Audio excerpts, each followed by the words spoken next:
हाँ तो बच्चों अपन चैप्टर नंबर 6 पढ़ रहे हैं वंशागति का आणविक आधार। इसमें आज अपन टॉपिक लेके आए हैं वंशागति के आणविक आधार के अंदर डीएनए प्रतिकृतिकरण। बहुत इंपॉर्टेंट टॉपिक है डीएनए प्रतिकृतिकरण। डीएनए प्रतिकृतिकरण, डीएनए रिप्लिकेशन। डीएनए रिप्लिकेशन का मतलब आप जानते हैं फोटोकॉपी होना। एक डीएनए है, कुछ टाइम के बाद दो डीएनए हो गया। आप कहते हो ये क्या है? ये एक्चुअल में प्रतिकृतिकरण है। प्रतिकृतिकरण को अपन कहते हैं रिप्लिकेशन प्रोसेस। जो रिप्लिकेशन प्रोसेस है वही क्या है? फोटोकॉपी होना। एक डीएनए था, दो हो गया। दो डीएनए था, चार हो गया कुछ ही समय के अंदर। चार डीएनए था, 8 हो गया। तो ये क्या है? ये संख्या बढ़ रही है डीएनए की। ये संख्या बढ़ रही है तो इसकी घटना को क्या कहते हैं? इस घटना को कहते हैं डीएनए प्रतिकृतिकरण। 1 2 हो गया, 4 हो गया और 8 हो गया।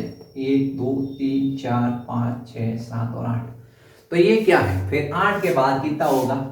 16। तो ये संख्या बढ़ेगी। क्या होगी? संख्या बढ़ेगी। इस घटना को क्या कहेंगे? डीएनए प्रतिकृतिकरण। अब आपसे पूछा जाता है कि इसमें ये डीएनए के कितने स्ट्रैंड होते हैं? इसमें ये डीएनए के 2 स्ट्रैंड होते हैं, 2 रज्जुक होते हैं डीएनए के। दोनों स्ट्रैंड क्या होते हैं? खुल जाते हैं। दोनों स्ट्रैंड क्या होते हैं? खुल जाते हैं इस तरह से। और फिर उनके ऊपर इनको कहा जाता है पैतृक स्ट्रैंड। इनको कहा जाता है पैतृक स्ट्रैंड यानी पैतृक रज्जुक। ये पैतृक रज्जुक है। अब इनके ऊपर नया क्या बनता है? नया आरएनए, नया डीएनए संश्लेषित होता है। इसको कहा जाता है संतति डीएनए। तो एक डीएनए का स्ट्रैंड तो पुराना ही रहता है और एक डीएनए का स्ट्रैंड आप देख रहे हो नया बनता है। मैंने क्या बनाया? एक आसमानी पेन से बनाया, एक काले पेन से बनाया। फिर उसके बाद आप देखोगे ये एक, ये दूसरा, ये 2 डीएनए बन गए। कितने बन गए? 2 डीएनए बन गए। तो अपन ने कहा कि ये डीएनए था, स्ट्रैंड अलग हुए और उसके ऊपर नया स्ट्रैंड संश्लेषित हुआ और फिर ये अलग हो गए टूटकर। और एक से कितने बन गए? 2। एक तो अपने पैतृक है और एक नया है। आसमानी पेन वाला आपको दिख रहा है पैतृक है और काले पेन वाला आपको दिख रहा है कि नया स्ट्रैंड है। तो एक रज्जुक तो पुराना ही रहता है और एक रज्जुक नया बनता है। इसको कहा जाता है अर्धसरक्षी विधि। अर्धसरक्षी विधि। ये परीक्षा में सवाल आता है डीएनए का प्रतिकृतिकरण। डीएनए का प्रतिकृतिकरण कौन सी विधि से होता है? डीएनए का प्रतिकृतिकरण कौन सी विधि से होता है? 1 नंबर का सबसे इंपॉर्टेंट सवाल है। डीएनए का प्रतिकृतिकरण होता है अर्धसरक्षी विधि से। इसको कहा जाता है सेमी कंजर्वेटिव मेथड। इसको कहा जाता है semi conservative method. It mean आधा डीएनए पैतृक, आधा नया बना। अर्ध मतलब होता है आधा, सरक्षी मतलब सुरक्षित रहना। आधे के आधा सुरक्षित रहता है और उसके ऊपर नया बनता है। तो ये कहलाती है अर्धसरक्षी विधि। तो कभी भी आपसे पूछा जाएगा अर्धसरक्षी विधि क्या है? अर्धसरक्षी विधि का मतलब है आधा डीएनए तो अपना पैतृक रहेगा और आधा डीएनए उसके ऊपर नया बनेगा। जो पैतृक होगा वो तो वैसा का वैसा रहेगा और उसके ऊपर अनुपूरक नया डीएनए बनेगा, उसको कहेंगे संतति डीएनए। अब इसको प्रयोग द्वारा सिद्ध किया था। 2 वैज्ञानिक थे। एक का नाम था मैथ्यू स्टॉल और दूसरा था मेल्सन। मेल्सन और स्टॉल नामक साइंटिस्ट थे। उन्होंने क्या है, उन्होंने आपको बताना है कि डीएनए प्रतिकृतिकरण है उसकी विधि बताई। तो ये डीएनए की जो अर्धसरक्षी विधि है उसको अभी अपन सिद्ध कर देंगे। 2 वैज्ञानिक थे। 2 वैज्ञानिकों ने क्या है, एक का नाम था फ्रैंकलिन स्टॉल और दूसरे का था मैथ्यू मेसेल्सन। इन दो वैज्ञानिकों ने ये अर्धसंरक्षी विधि है उसको रेडियो एक्टिव विधि से सिद्ध किया था। अपन भी क्या करेंगे, वैज्ञानिकों का नाम आता है कि अर्धसंरक्षी विधि से डीएनए का प्रतिकृतिकरण होता है, ये किसने सिद्ध किया, तो फ्रैंकलिन स्टॉल और मैथ्यू मैसरसन ने ये सिद्ध किया था। तो अर्धसंरक्षी विधि की परिभाषा ये है, आधा स्ट्रैंड वही रहता है और आधा स्ट्रैंड नया संश्लेषित होता है। ठीक है, ये अपने को ध्यान रखना। अब अपन ये विधि पढ़ेंगे जिसका नाम है अर्धसंरक्षी विधि। अब अपन डीएनए की जो अर्धसंरक्षी विधि है उसका अध्ययन करेंगे, अर्धसंरक्षी विधि का। बच्चों बहुत इंटरेस्टिंग विधि है, एग्जाम में सवाल भी आते हैं कई बार। Semi conservative method, semi conservative method, तो सेमी कंजर्वेटिव मेथड है उसको दिया था फ्रैंकलिन स्टॉल और मैथ्यू मैल्सन ने। दो वैज्ञानिकों ने दिया था, वैज्ञानिकों के नाम याद रखने बच्चों, एक का नाम था फ्रैंकलिन स्टॉल और दूसरा था मैथ्यू मैसरसन। ये दो वैज्ञानिक आपको गांठ बांध के याद रखने हैं। ठीक है, अब सवाल आता है किस तरह से क्या किया इन्होंने। आपको सबसे पहले समझना है नाइट्रोजन होता है उसके दो समस्थानिक होते हैं। नाइट्रोजन के दो समस्थानिक होते हैं, एक का नाम होता है N15 और एक का नाम होता है N14। ये रेडियो एक्टिव आइसोटोप नहीं है, ये रेडियो एक्टिव आइसोटोप नहीं है, ये ध्यान रखना है। ठीक है, N15 भारी समस्थानिक है और N14 हल्का समस्थानिक है, ये आपको ध्यान रखना है। यानी अपन भार के आधार पर अंतर करेंगे, चमक के आधार पर अंतर नहीं करेंगे। अपन सबसे पहले एक जीवाणु लेंगे, उस जीवाणु का नाम होगा ई कोलाई जीवाणु। जीवाणु का उपयोग करेंगे ई कोलाई जीवाणु। इस ई कोलाई जीवाणु को अपन एक संवर्धन माध्यम में संवर्धित करेंगे जिसमें अमोनियम क्लोराइड होगा। अमोनियम क्लोराइड N15 होगा, इसमें नाइट्रोजन का समस्थानिक। ई कोलाई जीवाणु की कई पीढ़ियों का संवर्धन एक ऐसे माध्यम में करेंगे जिसमें अमोनियम क्लोराइड होगा। ये नाइट्रोजन डीएनए में मिश्रित हो जाएगा, ये नाइट्रोजन डीएनए में मिश्रित हो जाएगा। नाइट्रोजन शर्करा, नाइट्रोजन क्षारक के अंदर ये नाइट्रोजन मिश्रित हो जाएगा और डीएनए है उसमें N15 मिक्स हो गया। कई पीढ़ियों तक अपन ने संवर्धन किया। ये नाइट्रोजन का स्रोत है अमोनियम क्लोराइड, तो ये नाइट्रोजन इसमें जाके मिश्रित हो गया और डीएनए है, उस डीएनए में जो नाइट्रोजन है वो N15 हो गया। अब अपन ने क्या किया, इस डीएनए को पृथक्करण करने के लिए सोडियम क्लोराइड है उसमें डाला और ये डीएनए अपन ने पृथक कर लिया। डीएनए अपन ने पृथक कर लिया आणविक भार के आधार पर। सोडियम क्लोराइड ये क्या है, विशेष प्रकार का पदार्थ है, उसमें डालते ये डीएनए क्या हो गया, पृथक हो गया। अब अपन ने इस ई कोलाई जीवाणु है, इस ई कोलाई जीवाणु को अपन ने संवर्धन किया अमोनियम क्लोराइड के अंदर, लेकिन इस बार N14 समस्थानिक किया, उसमें संवर्धन किया। ये डीएनए है, इसमें N15 है, ये डीएनए है N15 है। अब अपन ने अमोनियम क्लोराइड में रखा है, लेकिन अमोनियम क्लोराइड N14 है, नाइट्रोजन का समस्थानिक। अपन ने क्या देखा कि एक स्ट्रैंड तो क्या है, वही रहा N15 समस्थानिक वाला, और दूसरा स्ट्रैंड जो बना है वो N14 समस्थानिक वाला है।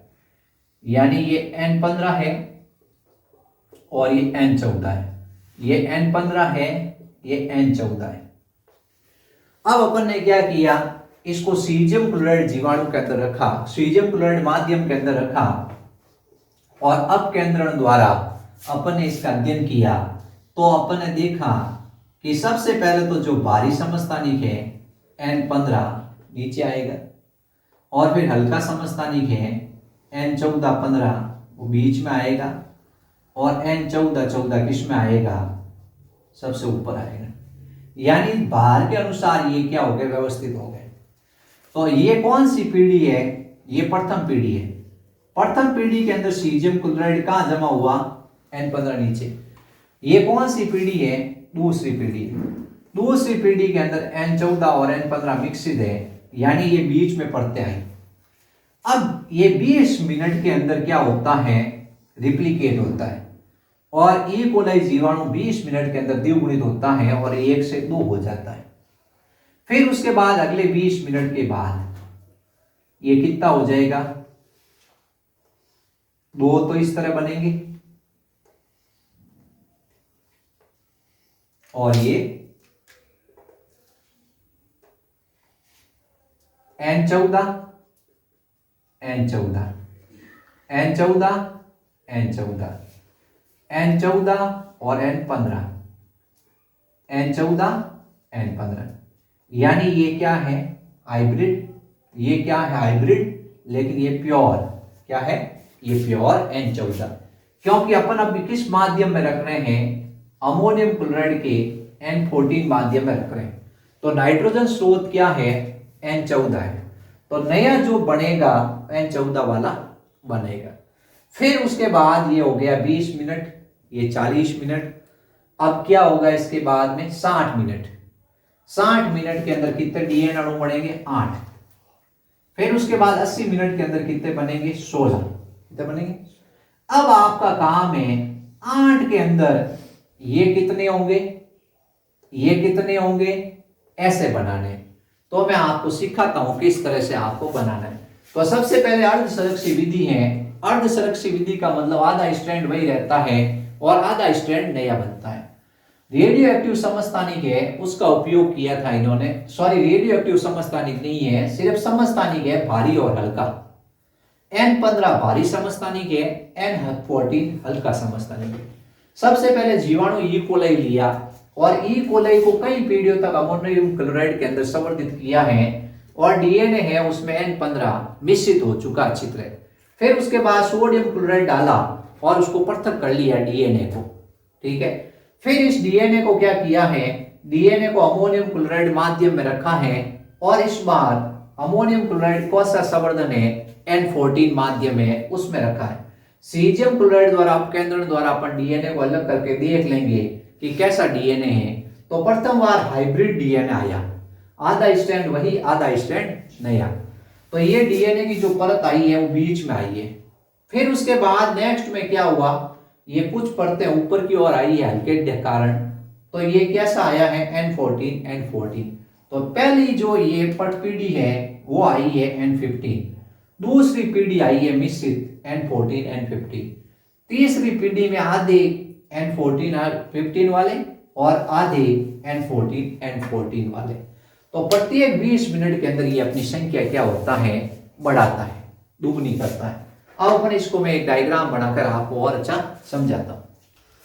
तो अपन एक चित्र बना रहे हैं, उस चित्र को ध्यान से देखेंगे। ये मेरे पास लाल पेन नहीं तो और अच्छा बनता। N15 N15, सबसे पहले इसको ऐसे माध्यम में रखा है N14 वाले माध्यम के अंदर। N14 क्या है, अमोनियम क्लोराइड वाले माध्यम में रखा। डीएनए के दोनों स्ट्रैंड क्या हुए, अलग हो गए। इसके ऊपर नया डीएनए बना है N14, इसके ऊपर नया डीएनए बना है N14। पुराना डीएनए वही रहा N15 N15। एक टेम्पलेट स्ट्रैंड है वो वही रहता है, पैतृक स्ट्रैंड।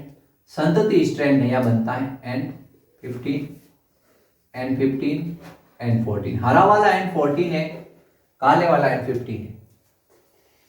अब वापस स्ट्रैंड खुलेंगे।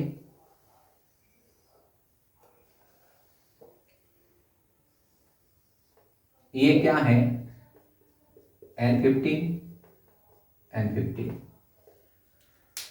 इस काले वाले के ऊपर क्या बनेगा, ये हरा नया बनेगा। इस काले वाले के ऊपर क्या बनेगा, ये हरा वाला नया बनेगा। इस हरे वाले के ऊपर क्या बनेगा, नया हरा। इस हरे वाले के ऊपर क्या बनेगा, नया हरा। ये क्या है, N15 N14 N14 N14 N14 N14 N15 N14। अब अपन ने क्या किया है, वापस रखा, क्या किया, वही अमोनियम क्लोराइड माध्यम में काले वाले से काला वाला बन गया, ये काला वाला काला, इस काले के ऊपर क्या हुआ, हरा बना, काले के ऊपर क्या बना, हरा। इस काले वाले के ऊपर क्या बना, नया हरा। इस हरे के ऊपर नया हरा, इस हरे के ऊपर नया हरा, इस हरे के ऊपर नया हरा, इस हरे के ऊपर नया हरा, इस हरे के ऊपर नया हरा, इस हरे के ऊपर नया हरा। 4 थे, 8 है नहीं, 1 2 3 4 5 6 7 8। ये क्या होगा, N15 N14। ये क्या होगा, N15 N14। बाकी सब N14 N14 N14 N14 N14 N14 N14 N14। इस तरह से ये लगातार होता रहा। तो ये बन गया 8। फिर इससे बनेंगे 16। क्या बनेंगे, इस काले वाले को अपन अलग करेंगे, काले वाले को अलग किया, इस काले वाले को अलग किया, इस काले के ऊपर बनाएंगे नया हरा, बना दिया। इस हरे के ऊपर नया हरा, इस हरे के ऊपर नया हरा, इस हरे के ऊपर नया हरा, इस हरे के ऊपर नया हरा, इस हरे के ऊपर नया हरा, इस हरे के ऊपर नया हरा, इस हरे के ऊपर नया हरा, इस हरे के ऊपर नया हरा, इस हरे के ऊपर नया हरा, इस हरे के ऊपर नया हरा, इस हरे के ऊपर नया हरा, इस हरे के ऊपर नया हरा, इस हरे के ऊपर नया हरा, इस हरे के ऊपर नया हरा, इस काले के ऊपर नया हरा। 16 है, नहीं गिनते हैं, 1 2 3 4, गिनती लगा, 1 आसमानी से लगाता है कि आपको दिखे, 1 2 3 4 5 6 7 8 9 10 11 12 13 14 15 और 16 बने मेरे प्यारे बच्चों। आपको कहे तो आपको क्या करना है, बिंदी लगा लगा के नए बनाने, ताकि आप बराबर संख्या में बना सके। इसको कहते हैं अर्धसरक्षी विधि। अब आपको क्या करना है, इसको पृथक करने के लिए एक टेस्ट ट्यूब लेनी है। टेस्ट ट्यूब के अंदर सीजियम क्लोराइड है, उसमें डाल देनी है। सीजियम क्लोराइड माध्यम के अंदर इस डीएनए को डालोगे, ये डीएनए डाल दिया। फिर इसको अपकेंद्रण विधि से हराओगे, घुमाओगे। अपकेंद्रण विधि से क्या होता है, वो अपने अणुभार के अनुसार व्यवस्थित हो जाता है। भारी डीएनए नीचे, मध्यम डीएनए उससे ऊपर और हल्का डीएनए सबसे ऊपर। ये होगा N14 वाला, ये N14 N15 वाला और ये N15 वाला। तो इस तरह से आप क्या कर सकते हो, ये बता सकते हो कि डीएनए का जो प्रतिकृतिकरण होता है वो अर्धसरक्षी विधि से। ठीक है बच्चों।